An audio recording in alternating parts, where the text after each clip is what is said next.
today's talk is called The Spiritual Solution.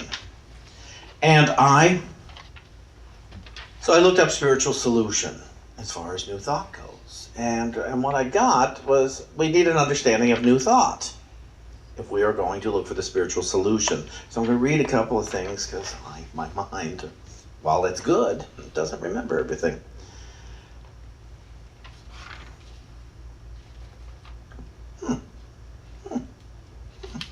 What are you supposed to the beginning of it was? It's right here. Okay. New thought is a spirituality with the belief system of oneness, flow, and manifestation. Trinity. Oneness, flow, manifestation. So when we realize we are one with our source, one, capital O, oneness. Oh, that takes us out of self-reliance. Self-reliance will take us down into an abyss of confusion so quickly. It's like cleaning the house before the maid comes. Trying to find my spirit before I get to God, before I pray, before I meditate. Let me become spiritual before I present myself in prayer. Let me get good, as if I'm somehow bad, before I go to my source. Well, I think first of all, we need to accept we're never separate from our source. We can feel separate, but the truth of the matter is we are never separate from our source. And so those who are still confused or want to remain confused say, well, if that's the case, then how can some of this stuff happen? Because my source is power itself, presence itself, not intervention. My source doesn't intervene. My source knows we're not going to lose. So my source isn't worried about the outcome. Everything I'm worried about is temporary. But if I want to experience confidence now, joy now, and understanding and wisdom now, there's a way to get on board with it. One is to stop the arguments for how spirit doesn't work. Abandon all arguments for why this can't work or doesn't work. Just because your past has had a lot of problems and you are predicting a lot for the future. Yeah, how many of you know you got problems this coming week? Yeah. Oh, I'm planning for my misery. I'm like, oh, Shawn, you don't understand. I got a mortgage to pay, and I got this to pay, and I got this. Yeah, that's because you are living in the confusion of self-reliance. So many of us have jobs, think we are at the mercy of our employers. So many of us who have bodies, anybody? Think we're at the mercy of the body. Yeah, I don't know why my body's doing this to me. Those of us who have lives, anybody? Yeah, think we're at the mercy of our lives. Oh, I can't believe life is doing this to me. Oh, I just can't believe it. And yet, we will continue with that train of thought rather than, there has to be a spiritual solution to this. Not religious, spiritual solution. There has to be, and that's what saved me many years ago, is realizing, oh, there are spiritual solutions, things I have not thought of, and would not if I continue to maintain self-reliance. David and I were going away this week, and we have been known to have problems when we travel together, and a lot of it is based on self-reliance, thinking he has to be different, and that's either one of us saying that. In order for this to be a pleasant trip. And Thursday morning, I journaled. I had my journal with Holy Spirit. And I said, Spirit, tell me what to think this week so that I see David and myself in truth rather than made up stuff. And I could just feel, Spirit didn't answer me there, but I got answered all weekend. I was able to be present and listen. I didn't need him to be different for me to be okay. I needed me to be different to be in peace. That's really what it all comes down to. I need me to be different in order to live in peace. When I say different, I mean if I'm living in the absence of peace, I need to shift. I need to shift my mind to come to this lovely Trinity. Oneness, flow, manifestation. Oneness, flow, manifestation. And it is articulated by the construct of mind, idea, expression. That's really the unity trinity, which is mind, idea, expression. Now, mind is not what I'm thinking. Mind is God. Divine mind. Everything starts in mind. And divine mind is what enables me to think. So there's capital M mind, and then there's little m mind. And it is within divine mind that I have an ability to think at all, to use my individual mind. And so part of it is personal, part is individual in our relationship to our source. So the construct of mind, idea, expression that addresses the needs of the head, heart, and body. And it's based on the rich traditions of Western philosophy. So our 5 basic principles of unity go oneness, flow, manifestation. And within that, the 5 is God is absolute good, everywhere present. That's the part of oneness. God is absolute good. And 2, human beings have a spark of divinity within them. The Christ spirit within. Their very essence is of God, and therefore they are also inherently good. There's our oneness. So within flow, which is the 3rd principle, human beings create their experiences by the activity of their thinking. Everything in the manifest realm has its beginning in thought. Does anybody disagree? That everything begins in thought within your experience. Now, where we get into trouble with this stuff is, fine, what was I thinking to bring this about? As if there's a punishment for our thinking. No, there isn't. There's a result. There are lots and lots of results. If we get away from the belief that this is good and this is bad, then we're home free. It means this is an experience, this is an experience, this is an experience, and the way that I experience it is my thinking. That's what's based on my thinking, is everything that's happening. My experience of it comes from my thinking, not the other way around. My thinking doesn't create the event. My thinking creates how I experience the event. You know, weather has been happening for a long time on the planet now. Nature has been happening, earthquakes, fire, flood, what have you, has been happening on the planet for a very long time now. People have been taking on ailments for a very long time now. People have been killing each other, and women have been giving birth for a very long time now. Notice I had to separate that one. Not all people experience birth the same way. And so, and food, most of us have been eating since the beginning.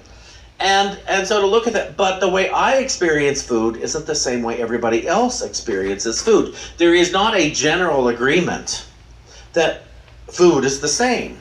I have a friend, I remember when I first came into Unity and I'd take Tuesday classes in the city at lunchtime, and my friend Joy and I would go to lunch. And Joy was a vegetarian.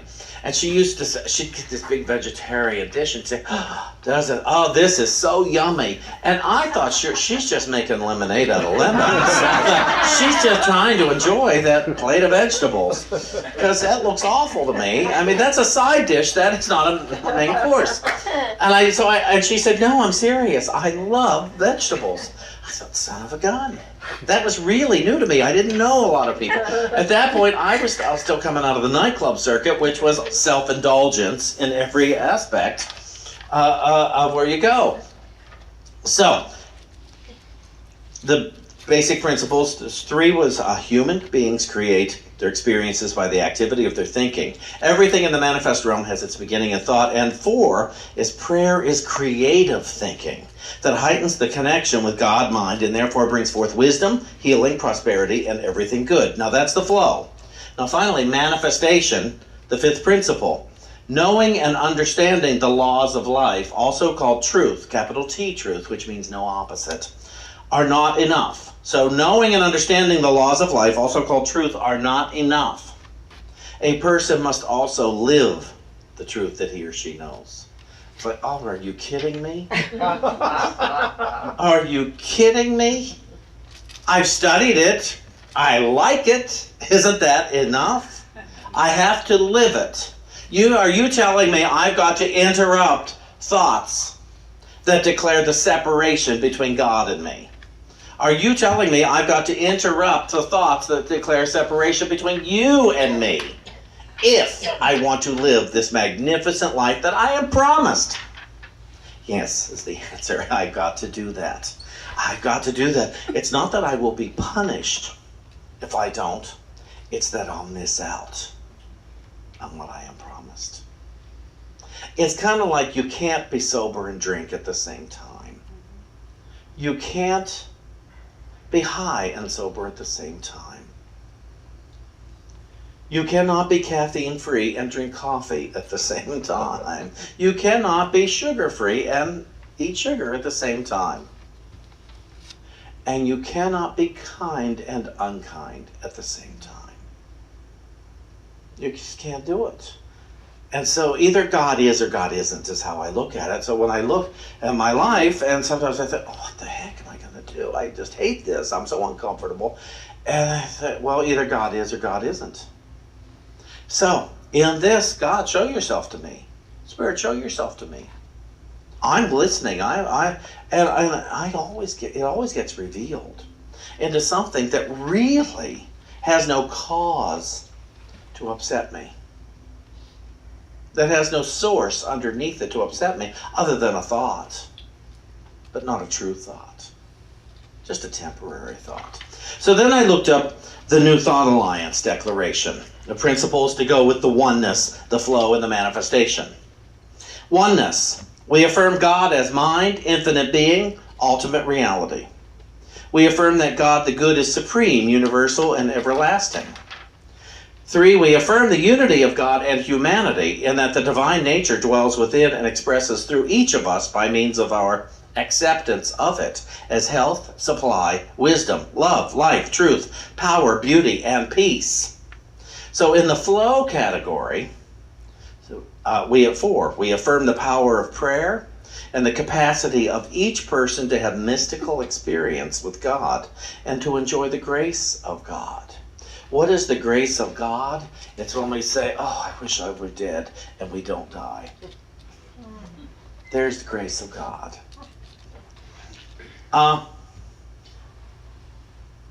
5, we affirm the freedom of all persons as to beliefs, and we honor the diversity of humanity by being open and affirming of all persons, affirming the dignity of human beings as founded on the presence of God within them, and therefore the principle of democracy. And 6, we affirm that we are all spiritual beings, dwelling in a spiritual universe that is governed by spiritual law, and that in alignment with spiritual law we can heal, prosper, and harmonize. Funny, another form of grace is sometimes, for some of us, is that we buy a lottery ticket and we don't win. Manifestation. These are the last 4 principles of the International New Thought Alliance. We affirm that our mental states are carried forward into manifestation and become our experience in daily living. We affirm the manifestation of the kingdom of heaven here and now. We affirm expression of the highest spiritual principle in loving one another unconditionally, promoting the highest good for all, teaching and healing one another, ministering to one another, and living together in peace in accordance with the teachings of Jesus and other enlightened teachers. And 10, we affirm our evolving awareness of the nature of reality and our willingness to refine our beliefs accordingly. And I read this and I think it is no wonder that so many other people go to churches that believe in hell. Hell is simpler than this. This is freedom.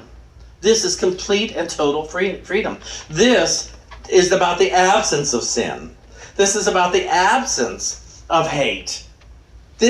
All these principles, if I align myself, then I am perpetually in a state of health and well-being, and knowing exactly what to think, what to say, and what to do for the good of all beings. It is a matter to apply these principles, which are not easy. Anybody? This is tough stuff. This requires a daily meditation practice and a willingness to turn over to the God of my being everything. Everything. And I just got a revelation about turning it over to God the other day, because I've struggled with that term. For years, I've not let go and let God. I didn't know what it meant. And unless I could explain it and describe it, that's just one of those things. It's the way Jesus used to be to me. I didn't know what Jesus meant. To me, it was just a go-between between the source and me. So I abandoned the idea of Jesus. Let go and let God. To turn it over, I all of a sudden associated it with turn the other cheek. It took me years to get that one. I had some teachers that explained that to turn the other cheek is to look at this in another way. It doesn't mean to be abused further. It means to turn and look at it differently than I had. And that's what turn it over to God means, is to turn it over and look at it in light. Turn it over and look at it in a way that I hadn't previously thought. To take my body and look at it in a different way. To take my relationships and look at them in a different way. To look at my thoughts in a new way. To turn my thinking. Because if I'm picturing something as limited, as finite, to turn that over to God means to turn it over to light so that I may see it as infinite rather than stifled, rather than contracted. And so any place you might be struggling in your life, to begin to look at it and say, what's the spiritual solution here? What is the spiritual solution? And I really can't emphasize enough, assume within you is the knowing of the spiritual solution.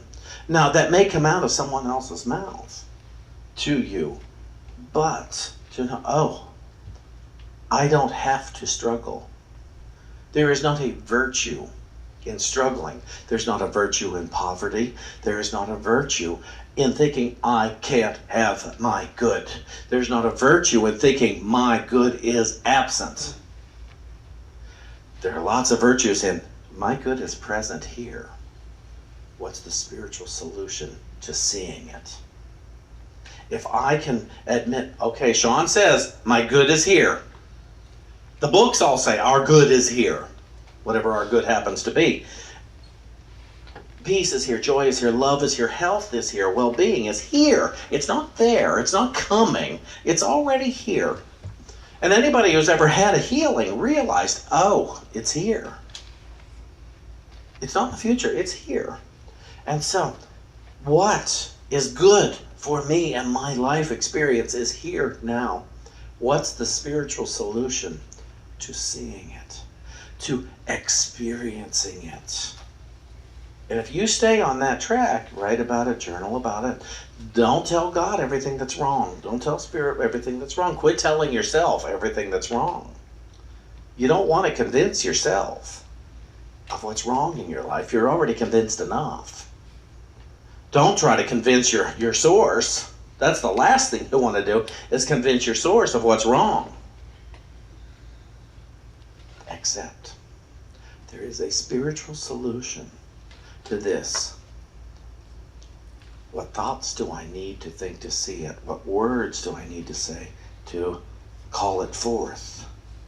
And how would I most willingly experience it? You open and receptive to this possibility, this way of thinking? Some of you may already practice this, but I know some of you are still in a battle with self-reliance as opposed to reliance upon an invisible presence that loves you and loves your neighbor with an everlasting love. Again, the spiritual solution is being revealed. My good is here now. So it is.